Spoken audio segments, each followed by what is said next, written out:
Hello friend, welcome back to my YouTube channel. My name is Amit Verma. आज की class में हम पढ़ेंगे क्लास 11th का चैप्टर नंबर 4 जनरल एंट्री का क्वेश्चन नंबर 27 और 28।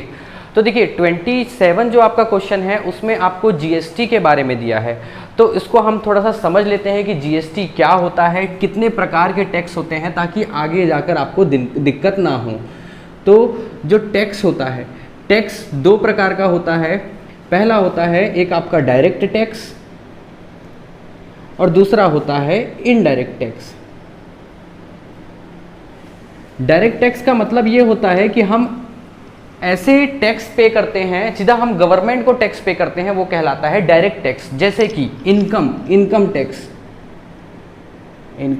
टैक्स मान के चलिए, अगर साल भर में मैं जितना भी कमा रहा हूं उसका मैं क्या करूंगा, गवर्नमेंट को टैक्स पे करूंगा। और सीधा किसको पे करता हूं, गवर्नमेंट को। जैसे कि आईटीआर फाइल आप लोग सुने होंगे, आईटीआर मतलब इनकम टैक्स रिटर्न फाइल भरा जाता है। 1 अप्रैल से 31 मार्च तक के जितना भी पैसा कमाया गया है उसका अगले साल, है ना, इस साल जैसे कि कमाए हैं 1 अप्रैल से 31 मार्च तक के, उसका अगले साल हम क्या करेंगे, टैक्स पे करेंगे। और वो सीधा गवर्नमेंट को पे करते हैं, इसलिए वो क्या कहलाता है, डायरेक्ट टैक्स कहलाता है। बात करें इनडायरेक्ट टैक्स की, तो ये हम डायरेक्ट गवर्नमेंट को नहीं पे करते, हम क्या करते हैं, किसी और को पे करते हैं, वो फिर गवर्नमेंट को टैक्स पे करता है। जैसे कि एग्जांपल लेते हैं, जैसे कि जीएसटी हो गया, GST goods and service tax.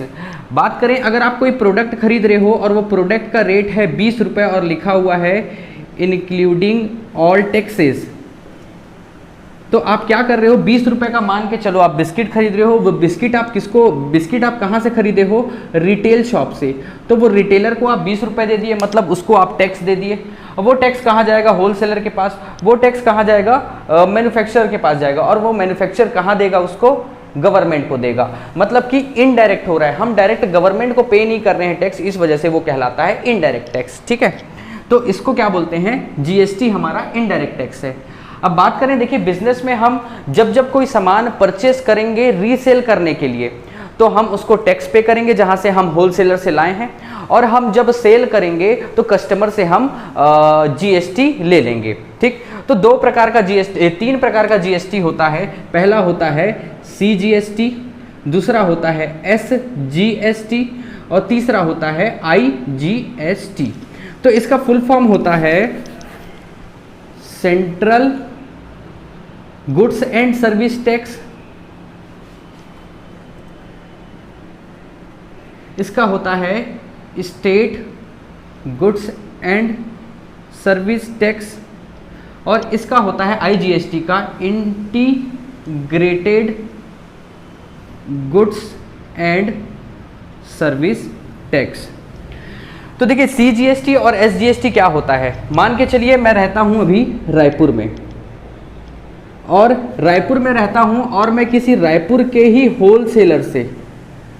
Wholesaler से या फिर मैं बात करूं भिलाई के किसी होलसेलर से मैं क्या कर रहा हूं, सामान परचेस कर रहा हूं। और जब मैं परचेस करूंगा सामान, तो मैं क्या पे करूंगा, मैं पे करूंगा सीजीएसटी और एसजीएसटी। ये होता क्या है, तो जितना भी टैक्स होता है, जैसे कि मान के चलो 110 रुपये में पे किया हूँ, किसी प्रोडक्ट का 110 रुपये पे किया हूँ, जिसमें 5 रुपये सीजीएसटी है और 5 रुपये एसजीएसटी है। इसका मतलब ये है कि 5 रुपये सेंट्रल गवर्नमेंट के पास चले जाएगा और 5 रुपये स्टेट गवर्नमेंट रख लेगा। पहले क्या होता था, ये इनडायरेक्ट टैक्स अलग अलग होते थे, जैसे सर्विस टैक्स होता था, एंटरटेनमेंट टैक्स होता था और आपका वैल्यू एडेड टैक्स होता था। ऐसे अलग अलग प्रकार के टैक्स होते थे, उसको चेंज करके सीधा जीएसटी ला दिया गया है। तो यहाँ पर क्या होता है, ये जो पहले इनडायरेक्ट टैक्स अलग अलग थे, तो पहले सेंट्रल गवर्नमेंट के पास पैसा जाता था। सेंट्रल गवर्नमेंट फिर वो अपने पास से जितना भी पैसा कलेक्ट होता था, तो स्टेट को फिर वो अपने जो जितना भी टैक्स कलेक्ट होता था उसका हिस्सा देता था स्टेट गवर्नमेंट को। यहाँ पर क्या हो रहा है, जैसे ही 110 रुपये का सामान खरीद रहे हैं, 10 रुपये टैक्स लग रहा है, तो उसमें से 5 रुपये सेंट्रल गवर्नमेंट के पास चले जाएगा और 5 रुपये स्टेट गवर्नमेंट को मिल जाएगा। ठीक है, तो यहाँ पर जो टैक्स होता है वो दोनों तरफ बंटवारा हो जाता है। तो परचेस किए तो सीजीएसटी और एसजीएसटी हम पे करेंगे मतलब वो हमारे लिए क्या है, इनपुट है। हम लिखेंगे इनपुट सीजीएसटी, इनपुट एसजीएसटी। और बात करें, अब हम रायपुर में ही हैं, अब रायपुर से हम मान के चलिए किसी को बस्तर में बस्तर में हम किसी को सामान बेच रहे हैं तो सेल करेंगे।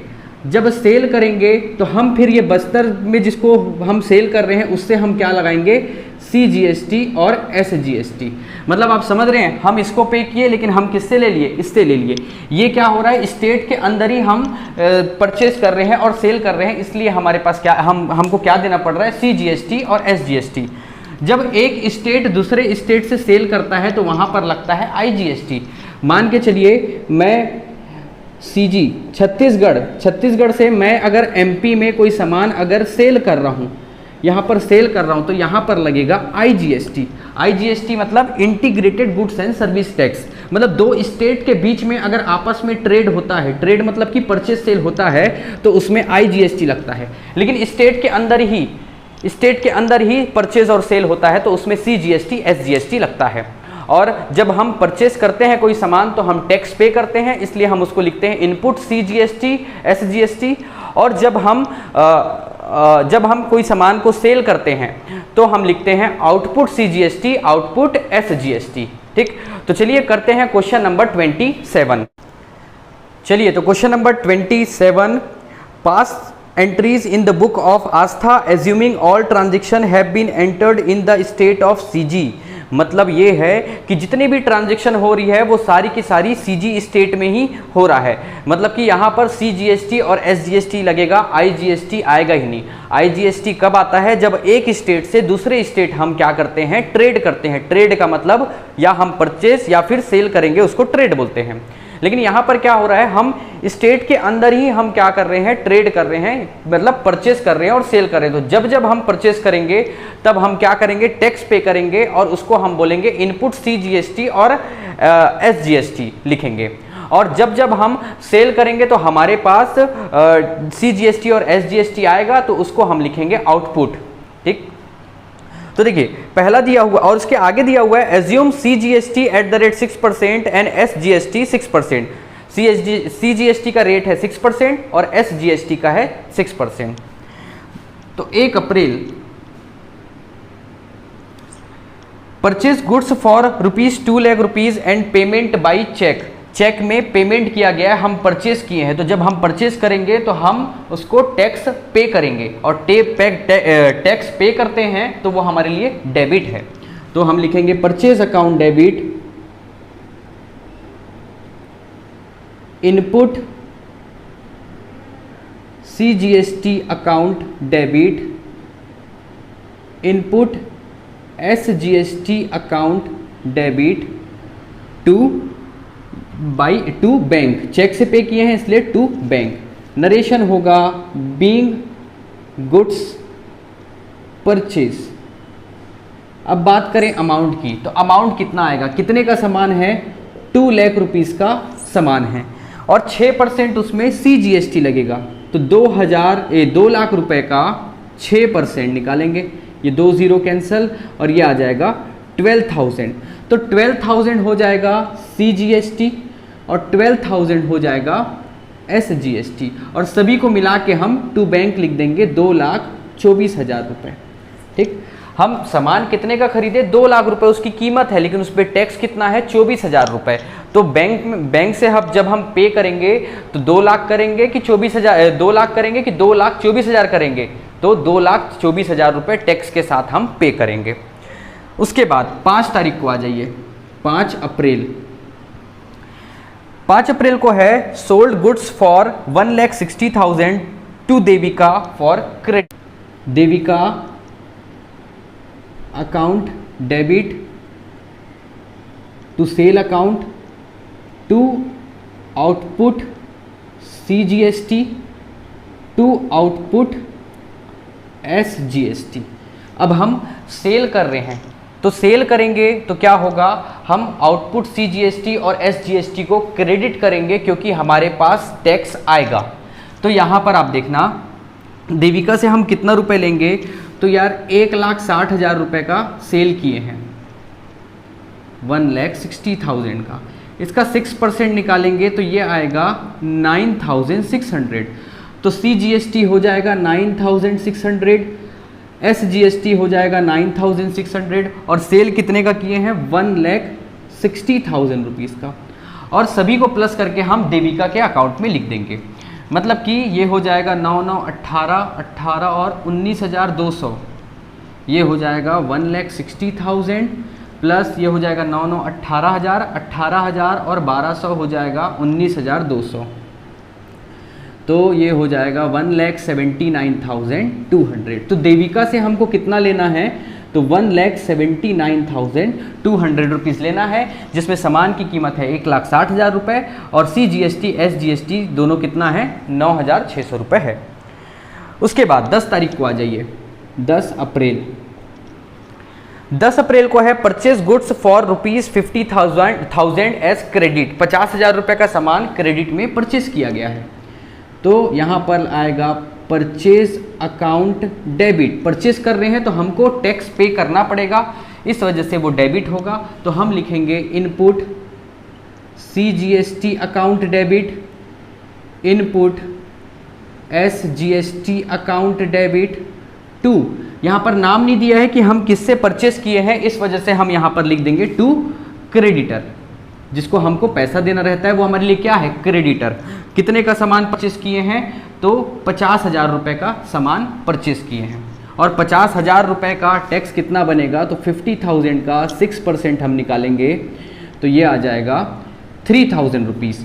तो 3,000 रुपीज़ CGST आ गया, 3,000 रुपीज़ SGST आ गया और 50,000 रुपीज़ का सामान हम परचेस किए। मतलब कि हमको क्रेडिटर को कितना रुपए पे करना है, तो हमको पे करना है 56,000 रुपीज़।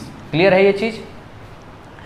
उसके बाद 15 को परचेज स्टेशनरी फॉर कैश, हम स्टेशनरी आइटम परचेस कर रहे हैं जो कि उसकी कीमत है 4,000 रुपये, तो ये आ जाएगा 15 तारीख को stationery account debit, stationery account debit, और परचेस कर रहे हैं इसलिए हम CGST देंगे और देंगे तो वो हमारे लिए डेबिट होता है। Input CGST account debit, input SGST account debit to cash में पे किए हैं तो टू कैश।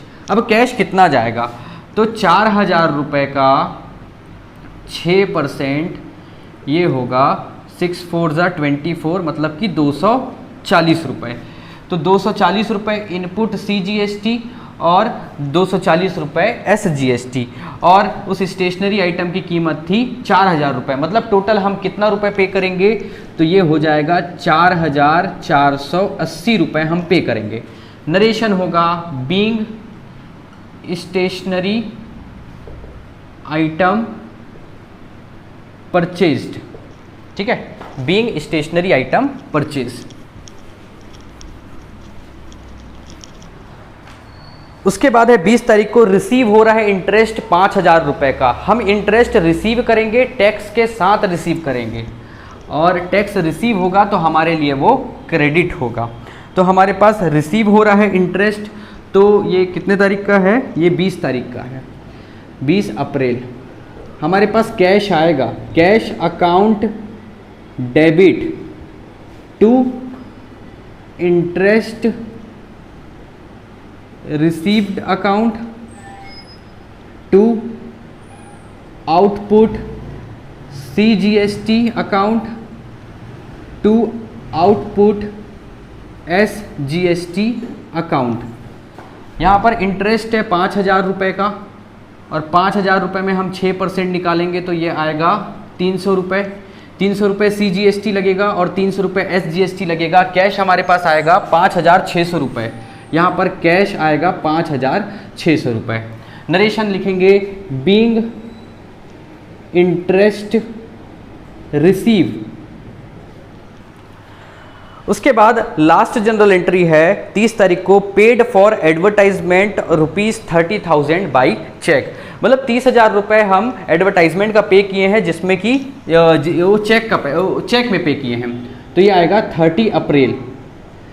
तो एडवर्टाइजमेंट का पैसा पे किए हैं, तो एडवर्टाइजमेंट अकाउंट डेबिट, और टैक्स पे कर रहे हैं मतलब वो हमारे लिए डेबिट है, तो हम लिखेंगे input CGST account debit, input SGST account debit.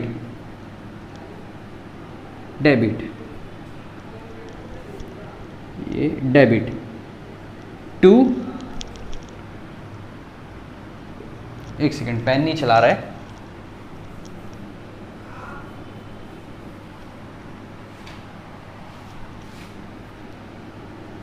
Account debit to, check से पैसा दिए हैं तो टू बैंक। अब 30,000 रुपये एडवर्टाइजमेंट का पैसा लगा है और 30,000 रुपये का हम 6% निकालेंगे तो ये आएगा 1,800 रुपये।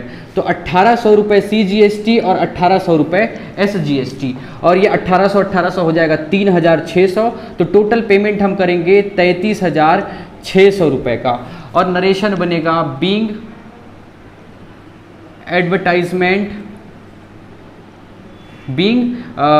Advertisement amount paid. अब देखिए सारी जनरल एंट्री हो गई।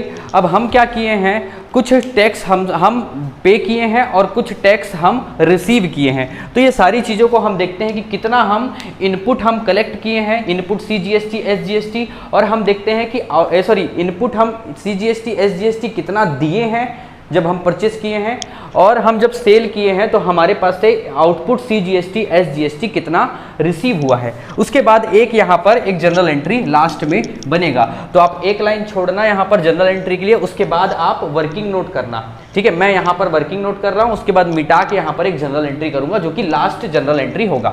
तो देखिए आप यहाँ पर हम ये वर्किंग नोट है, ये वर्किंग नोट है। आप यहां लिखेंगे total input CGST, total input SGST,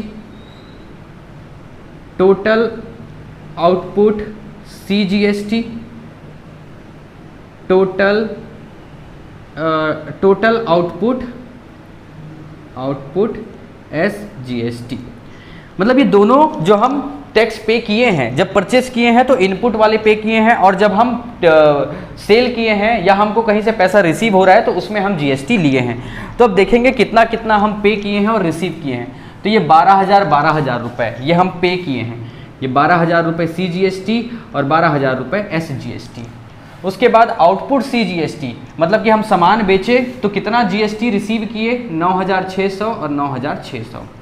उसके बाद यहाँ पर हम सामान परचेस किए तो पे किए 3,000, तो यहाँ प्लस हो जाएगा 3,000, ये 3,000 रुपीज़। उसके बाद ये फिर से पे किए हैं स्टेशनरी का सामान जब परचेस किए तो 240 रुपये इनपुट CGST, इनपुट SGST। उसके बाद यहाँ पर हमको जब इंटरेस्ट रिसीव हो रहा था तो हम इंटरेस्ट रिसीव किए तो आउटपुट CGST प्लस 300 और यहाँ पर प्लस 300। और उसके बाद इनपुट CGST SGST 1,800, तो ये प्लस हो जाएगा 1,800 और ये प्लस हो जाएगा 1,800। और इन सभी का टोटल, इनका टोटल तो हो जाएगा 9,600 और 300 हो जाएगा 9,900, और ये 9,600 और 300 हो जाएगा 9,900। ये इनपुट आउटपुट CGST SGST, मतलब इतना पैसा हम इतना GST हम कलेक्ट कर चुके हैं। अब बात करें कितना हम पे किए हैं, तो ये हो जाएगा 12, 3, 15 और ये 16, 17,040 रुपये, 17,040 रुपीज़ हम पे कर चुके हैं। अगर बात करें डिफरेंस की कि कितना हम पे किए हैं या कितना हम पे किए हैं और कितना रिसीव किए हैं, तो आप देखोगे कि हम इनपुट CGST SGST ज़्यादा पे किए हैं, बल्कि हम आउटपुट CGST SGST कम रिसीव किए हैं। तो अगर बैलेंस देखा जाए तो आप अगर डिफरेंस निकालेंगे तो 17,040 रुपीज़ से आप माइनस करेंगे 9,900। ये क्या होगा आपका जो डिफरेंस आ रहा है, डिफरेंस 17,040 से आप माइनस करेंगे 9,900। तो इसका आंसर आएगा 7,140, 7,140। मतलब इतना डिफरेंस है यार। हम क्या किए, हम जब परचेस किए तब हम क्या किए, GST पे किए, इतना CGST SGST पे किए। और हम रिसीव कितना किए, इतना इतना रिसीव किए। अगर देखा जाए तो हम इतना रिसीव किए हैं और इतना पे किए हैं, और बच कितना जा रहा है 7,140 रुपये अभी भी हम पे किए हैं, जिसको हम कलेक्ट नहीं कर पाए हैं क्योंकि वो सामान हो सकता है सेल ही नहीं हुआ होगा। तो जो लास्ट एंट्री होता है, तो लास्ट एंट्री आप क्या करेंगे, इसको मैं मिटा रहा हूं, आप स्क्रीनशॉट लेना चाहें तो ले सकते हैं। यहां पर आपका जो लास्ट एंट्री होगा 30 अप्रैल को, वो होगा output CGST account debit, output SGST account debit. ये कितना है, कितना रुपए, 17,040 रुपये हम पे कर चुके थे, लेकिन हम कितना रिसीव कर चुके हैं, 9,000 कितना था, 9,900 रुपये हम रिसीव कर चुके थे। ठीक है, तो 9,900 और 9,900। अब यहाँ पर लिखेंगे to input CGST account, to input SGST account 9,900। ये हम क्या कर रहे हैं, तो ये इसका नरेशन होगा एडजस्टेड GST। इसका मतलब ये बताया जा रहा है कि अभी हम 17,040 रुपये हम GST पे किए थे और हमको 9,900 रुपये GST मिला है। तो अभी कितना एडजस्टेड हुआ है, तो हम 9,900 लिए हैं, जो कि हम 9,900 रुपये पे किए थे। तो ये लास्ट जनरल एंट्री होगा। और जो बचा हुआ अमाउंट था, बचा हुआ अमाउंट मतलब कि 7,140 रुपये जो हम लिए नहीं हैं, हम परचेज जब किए हैं तब पे किए हैं, तो उसको वो आगे जब जनरल एंट्री होगा तो उसमें एडजस्ट करेंगे। तो अभी तक के यहीं तक के दिया है, तो यहाँ तक के आपका फाइनल जनरल एंट्री है। उम्मीद है आपको समझ आया होगा। तो अभी तक के आपने चैनल को सब्सक्राइब नहीं किया है तो मैं आपसे रिक्वेस्ट करूंगा कि आप चैनल को सब्सक्राइब कर लीजिए, ताकि आपके 11th में बहुत अच्छे मार्क्स आ सकें। ठीक है, चलिए करते हैं नेक्स्ट क्वेश्चन। देखिए क्वेश्चन नंबर 28 है, journalise the following transaction of Rajendra and son Raipur. और उसमें लिखा गया है कि CGST SGST दोनों में कितना कितना लग रहा है, 6% लग रहा है। और ये जितने भी परचेज और सेल हो रहे हैं वो स्टेट के अंदर ही हो रहे हैं। तो जब स्टेट के अंदर ही परचेज और सेल होता है तो हम सिर्फ CGST और SGST का इस्तेमाल करते हैं, और जब स्टेट के बाहर हम सेल करते हैं या परचेज करते हैं तो उसमें हम IGST का इस्तेमाल करते हैं। तो यहाँ पर 1 जनवरी को बिजनेस स्टार्ट किया जा रहा है, तो इसका नरेशन होगा cash account debit to capital account. ये होगा 50,000 रुपीज से। नरेशन इसमें मैं नहीं लिख रहा हूं, मैं आपको वर्बली बोल दूंगा, उसको आप अपनी कॉपी में नोट डाउन कर लेना। तो यहां पर होगा इसका narration being started business with cash. उसके बाद 2 जनवरी की बात करें तो 2 जनवरी को कैश को बैंक में ट्रांसफर किया जा रहा है, तो बैंक में पैसा आएगा, इसलिए एंट्री होगा bank account debit to cash. यहां पर अमाउंट है 2 लाख रुपीस, अमाउंट है 2 लाख रुपीस।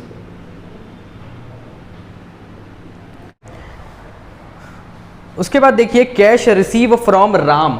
देखिए हमको राम से कैश रिसीव हो रहा है या हम किसी को पैसा पे कर रहे हैं, तो उसमें हम CGST SGST नहीं लगाएंगे। हम CGST SGST कब लगाएंगे, जब हम किसी से सामान परचेस करेंगे या फिर सेल करेंगे या फिर हम कुछ पे करेंगे। जैसे कि हम रेंट पे कर रहे हैं, तो यार रेंट पे करेंगे तो उसमें टैक्स तो लगेगा ही लगेगा, या फिर हम किसी को कोई सामान परचेस कर रहे हैं तो उसमें लगेगा, और कुछ स्टेशनरी के सामान खरीद रहे हैं तो उस पर हमको टैक्स पे करना पड़ेगा। तो ये सारी चीज़ों पर, तो यहाँ पर 3 जनवरी को है कैश रिसीव फ्रॉम राम, तो डायरेक्ट कैश रिसीव होगा, तो cash account debit to Ram account. ये कितना है, 50,000 रुपये। ये ऐसा इसलिए डायरेक्ट कर रहे हैं, इन फ्यूचर में मान के चलिए हम राम को उधारी में सामान दिए होंगे, और जब उधारी में सामान दिए होंगे उसी समय ही हम आउटपुट CGST SGST लिख लिए होंगे, और यहाँ पर जब हमको कैश रिसीव हो रहा है तो डायरेक्ट हम cash account debit to Ram लिखेंगे। ठीक है, दोबारा उसको CGST SGST निकालने की जरूरत नहीं, इसमें ऑलरेडी इंक्लूड है, आप ऐसा समझो। उसके बाद 4 तारीख को है परचेज गुड्स फॉर कैश, तो यहाँ पर 4 जनवरी को परचेज किया जा रहा है, तो purchase account debit input CGST account debit input SGST account debit to cash. अब देखिए यहाँ पर हम कितना रुपए का, 15,000 रुपये का सामान हम परचेज कर रहे हैं और 15,000 रुपये का 6% ये होगा 900 रुपये। तो 900 रुपये CGST, 900 रुपये SGST और दोनों मिलाकर हो जाएगा 900, 1800 रुपये और ये हो जाएगा कैश हम पे करेंगे 16,800 रुपये। मतलब कि परचेज किए हैं 15,000 रुपये का सामान जिसमें कि CGST SGST मिलाकर 1800 रुपये हो रहा है। तो हमारे पास से कैश कितना जाएगा 16,800 रुपये। देखिए 10 जनवरी को है sold goods to Hari 12,000 rupees, 12,000 रुपये का सामान हम हरी को सेल किए हैं। तो यहाँ पर आएगा Hari account debit to sale account to output CGST to output SGST। ये 12,000 रुपये का सामान है और 12,000 रुपये का 6% लगाएंगे तो ये होता है 720 रुपीज़ और 720 प्लस 12,000 रुपीज़ ये हो जाएगा 720, ये 720, इसको टोटल करेंगे तो ये आ जाएगा 7 7 14, ये 13,440 रुपये हरी से लेना है। नरेशन होगा being goods sold on credit. देखिए यहाँ पर हम ये क्रेडिट में हम सामान बेचे हैं, मान के चलिए इन फ्यूचर हमको कैश रिसीव होगा और रिसीव होगा तो हम क्या करेंगे, कैश अकाउंट डेबिट टू हरी लिख देंगे 13,440। इसमें CGST SGST को नहीं लिखेंगे क्योंकि देखिए यहाँ पर पहले से जब हम क्रेडिट में सेल करते हैं या परचेस करते हैं तो उस समय हम लिख लिए रहते हैं। इस वजह से यहाँ पर भी आप देखेंगे तो कैश रिसीव हुआ हमारे पास तो डायरेक्ट हम इसको अमाउंट को लिख दिए हैं क्योंकि पास्ट में हम कहीं ना कहीं CGST SGST निकाल के पहले से अलग से उसको क्लासीफाई कर दिए होंगे कि कितना CGST है और कितना SGST है।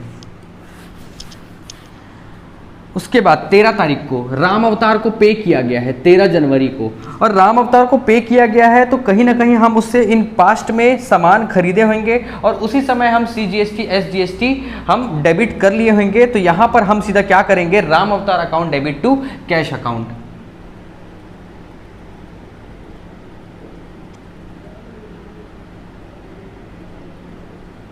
नरेशन होगा being cash paid to Ram Avatar. उसके बाद 17 तारीख को रिसीव फ्रॉम हरी। देखिए 17 तारीख को हमको हरी से पैसा रिसीव हो रहा है। यहाँ पर हम हरी से कितना रुपए रिसीव हो रहा है, 10,000 रुपये। देखिए हरी को हम 13,440 रुपये का सामान बेचे थे, वो अभी कितना लौटा रहा है, 10,000 रुपये। तो जब लौटाएगा तो क्या एंट्री करेंगे, तो cash account debit to Hari account 10,000। ये कितने तारीख का है, तो 17 तारीख का है। 10,000 रुपये हमारे पास आ गया है। तो बात को समझना यार, यहाँ पर हम जब बेचे थे तो उसी समय ही हम आउटपुट CGST SGST लिख लिए थे, इसलिए जब पैसा रिसीव होगा तो उस CGST SGST को नहीं लिखेंगे, direct cash account debit to Hari account. उसके बाद 20 तारीख को देखिए bought furniture for Suresh furniture against cash और 22,400 रुपये। तो ध्यान से समझना इसको। अभी तक के जितना भी हम परचेस कर रहे थे, सेल कर रहे थे, उसमें CGST SGST इंक्लूड नहीं था, हमको अलग से पहले निकालते थे, उसके बाद उसको इंक्लूड करते थे। यहाँ पर ये जो क्वेश्चन दिया हुआ है जिसमें 22,400 रुपये, 22,400 रुपये जो फर्नीचर की कीमत है उसमें CGST SGST ऑलरेडी इंक्लूड है। आप एक बात को समझना, जब भी हम कोई चीज़ परचेस करते हैं तो वो हमारे लिए 100% होता है। हम कोई भी सामान खरीद रहे हैं तो वो हम कितने रुपए में खरीद रहे हैं, 100% में, और उसमें CGST SGST 6% लगा रहे हैं, मतलब वो कितना परसेंट हो गया, 112%। तो यहाँ पर 22,400 रुपये कितने परसेंट के बराबर है, 122%, और हम इंटू करेंगे 100 से। 100 से क्यों, कोई भी चीज़ हम विदाउट GST खरीदते हैं तो वो हमारे लिए 100% होता है। तो इसको इसलिए 100 कर रहे हैं ताकि उसका हमको कॉस्ट प्राइस पता चल सके विदाउट GST। तो ये 1 जा और ये 200 जा, और 200 इंटू 100 हो जाएगा 20,000 रुपीज़। मतलब उस फर्नीचर की कीमत है 20,000 रुपये। हम इसकी कीमत इसलिए निकाले क्योंकि हमको यहाँ पर जब जनरल एंट्री करेंगे तो अलग से बाइफर्फिकेशन करना है हमको कि कितना CGST और कितना SGST हम पे किए हैं। तो तो यहाँ पर हम लिखेंगे furniture account debit input CGST account debit input SGST account debit to cash, क्योंकि कैश में खरीदा गया है। तो यहाँ पर तो दिया हुआ है 22,400 रुपये। फर्नीचर कितने का है? 20,000 रुपये। देखो आप देखोगे अगर 20,000 रुपये का मैं 6% निकालूं तो ये कितना होता है? 1200, मतलब 1200 रुपये CGST हो जाएगा और 1200 रुपये SGST। तो ये 1200 और ये 1200 तभी तो मिलकर कितना हो रहा है? 22,400। तो ये क्वेश्चन में इंक्लूडेड था, इस वजह से हम क्या किए? 22,400 को डिवाइड किए 112 से। 112 क्यों? 100 उसकी कॉस्टिंग और 12% CGST SGST, मतलब कि 6 CGST और 6% SGST दोनों मिला के 12 हुआ। तो ये कितना हो रहा है? 112% है। तो 100% कितना होगा? क्लियर है? उसके बाद रेंट पे किया जा रहा है। देखिए रेंट हम पे करेंगे तो रेंट CGST SGST के साथ पे करेंगे। तो यहाँ पर आएगा 27 जनवरी। यहाँ पर रेंट अकाउंट डेबिट